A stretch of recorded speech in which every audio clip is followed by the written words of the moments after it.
अपने बाहुबल के घमंड में पड़ा रहता है। वो तो इस भ्रम में पड़ा रहता है कि संसार में उससे बढ़कर कोई नहीं है। वो तो केवल अपनी बुद्धि और अपने बल पर ही भरोसा करता है। अपने बाहुबल पर उसे अपने परमात्मा से भी अधिक विश्वास होता है।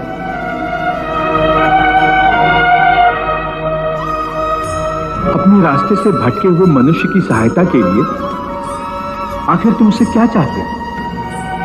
क्या तुम्हें सोने चांदी के चढ़ावे चाहिए? क्या तुम अपने भक्तों से स्वादिष्ट और पंच पकवान चाहते हो?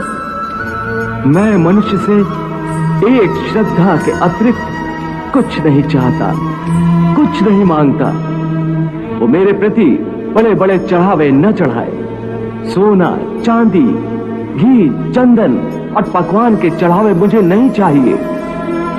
श्रद्धा और भक्ति भाव से एक फल, एक फूल, फूल की एक पत्ती, जल का एक कतरा या चावल का आधा दाना ही सही, मैं उसको भी भक्त की श्रद्धा से कहीं अधिक श्रद्धा से स्वीकार कर लेता हूं। पत्रम पुष्पम फलम तोयम यो मे भक्त्या प्रयच्छति तद अहम भक्ति उपहृतम अश्नामि प्रयतात्मनः। अरे इतना भी ना हो सके तो श्रद्धा या भक्ति का एक आंसू ही सही, मैं उसे भी कबूल कर लेता हूं। श्रद्धा में डूबे उस एक आंसू में मेरा सारा अस्तित्व सराबोर हो जाता है। भक्ति अथवा पश्चाताप का ये आंसू चाहे लाखों पाप करने के बाद अंतिम क्षण में क्यों न बहाया गया हो, मैं उस अनुपम भेंट को भी स्वीकार कर लेता हूं और मनुष्य के सारे पापों को उस आंसू से धोकर उसे नवजात शिशु की तरह निष्पाप कर देता हूं। उसका कल्याण करता हूं, उसे मुक्ति देता हूं। केवल एक फल, फूल या पत्ते को अर्पण करने पर ही मुक्ति दे देते हो? फिर कर्म, विकर्म, पाप, पुण्य, धर्म, विधान सब यूं ही रह जाते हैं। ये धर्म, ये विधान और उसके सारे सिद्धांत तो चंद्रमा और अनगिनत तारों की भांति होते हैं जो अधर्म और अज्ञान के अंधकार में झिलमिलाते रहते हैं। परंतु जब भक्ति का सूर्य उदय होता है तो ये सब के सब छुप जाते हैं। जब तक भक्ति का स्थान इतना ऊंचा है कि धर्म भी उसके सामने तुच्छ हो जाता है। हाँ, परंतु आसक्ति से रहित भक्ति, जिसके लिए किसी पंडित प्रवचन, किसी पूजा सामग्री की कोई आवश्यकता नहीं। हाँ, केवल एक शर्त है। वो शर्त क्या है मधुसूदन? पूर्ण श्रद्धा और पूर्ण भक्ति से अपने आप को, अपने सारे कर्मों को मेरे प्रति समर्पित कर दो। बस मैं अपने ऐसे भक्त को सब कुछ भुलाकर उसे मुक्ति दे देता हूँ। सर्वधर्मान परित्यज्य मामेकं शरणं व्रज अहम त्वा सर्व पापेभ्यो मोक्षयिष्यामि मा शुचः।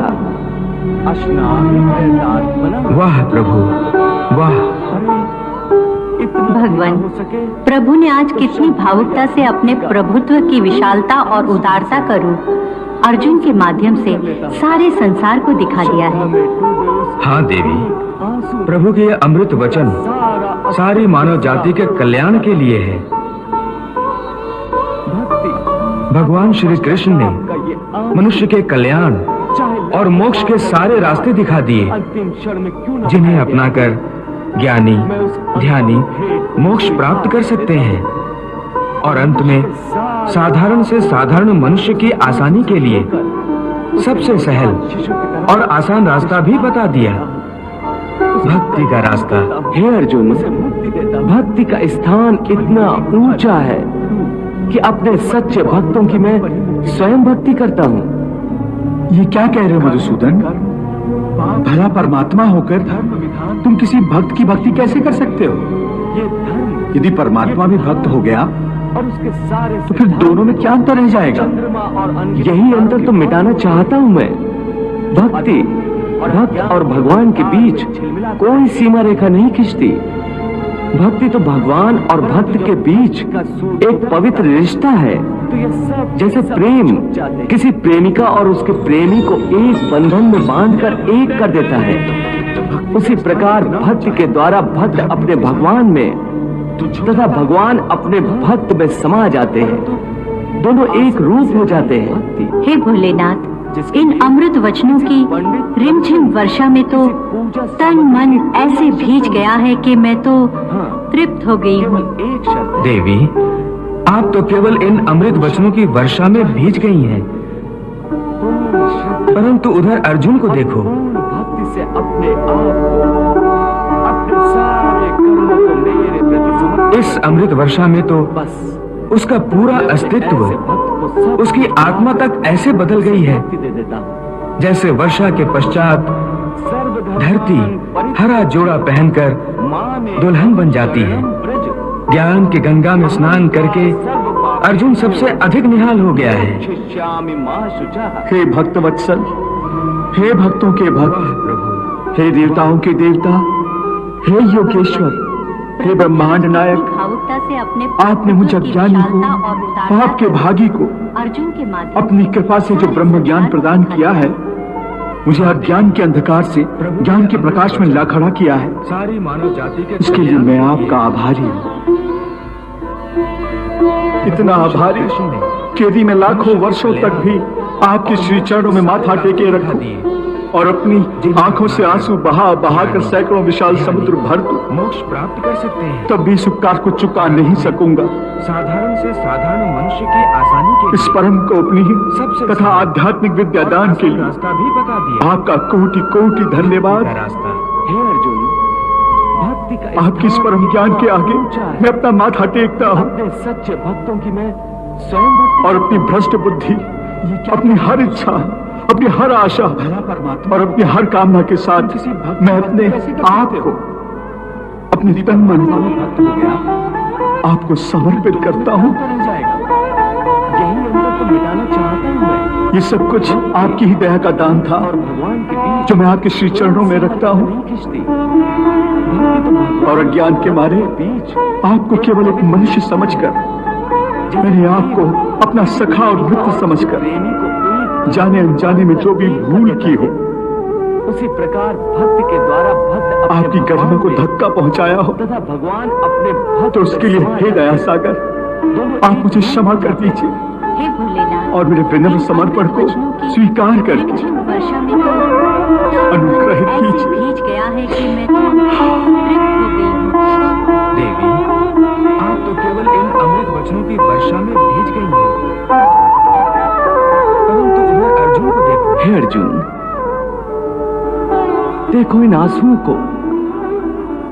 इन आंसुओं की गंगा में तुमने उसका अपनी हर भूल, उसकी आत्मा तक हर ऐसे बदल पाप गई को है, धो डाला है।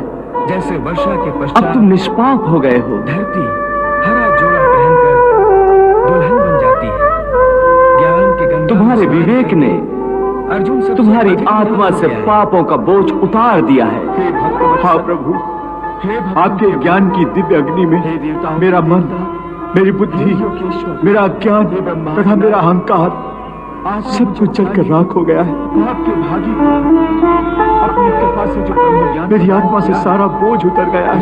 ज्ञान के अंधकार से मुझे ऐसे लग रहा है जैसे एक चींटी किसी पत्ते पर बैठकर तूफानी नदी को पार कर लेती है।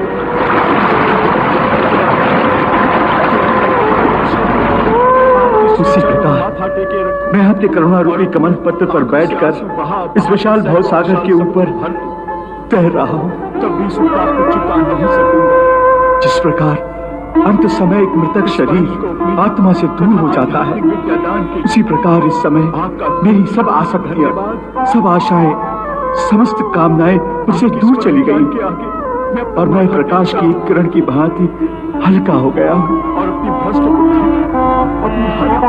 अब जैसे मेरे सारे अस्तित्व पर कोई बोझ नहीं रहा। चारों ओर केवल प्रकाश ही प्रकाश है। तुम धन्य हो अर्जुन, तुम धन्य हो। इस क्षण आपकी ही दया का दान जिस परम अवस्था में तुम पहुंच गए हो, उस अवस्था में युगों युगों में कोई महात्मा मनुष्य समझकर मेरी विशेष कृपा से पहुंच पाता है। मैं देख रहा हूं कि इस क्षण में तुम केवल एक प्रकाश पुंज हो, जिसे मैंने अपनी दिव्य ज्योति से प्रकाशित कर दिया है। कोई लालसा, कोई कामना तुम्हारे अंदर नहीं रही। हे प्रभु, अभी मैं पूरी तरह कामना विहीन नहीं हुआ हूं। क्या कह रहे हो अर्जुन? हाँ भगवान, अर्जुन, आपने अपनी ज्योति से मेरे अंतर को प्रकाशित कर दिया है, परंतु आपकी ज्योति का तेज गंगा में तुमने मेरी समस्त कामनाओं को भस्म नहीं कर सका। हर पाप को धो डाला है। अब भी मेरे अंदर अब तुम एक कामना रह गई है जो मरी नहीं है। हे अर्जुन, ऐसी कौन सी कामना है जिसे मेरी ज्योति का तेज भी भस्म नहीं कर सका? आपके हाँ प्रभु, आपके ज्ञान की दिव्य अग्नि में मेरा मन, मेरी बुद्धि, मेरा अज्ञान तथा मेरा अहंकार सब कुछ जलकर राख हो गया है। मेरी आत्मा से सारा बोझ उतर गया है। मुझे ऐसे लग रहा है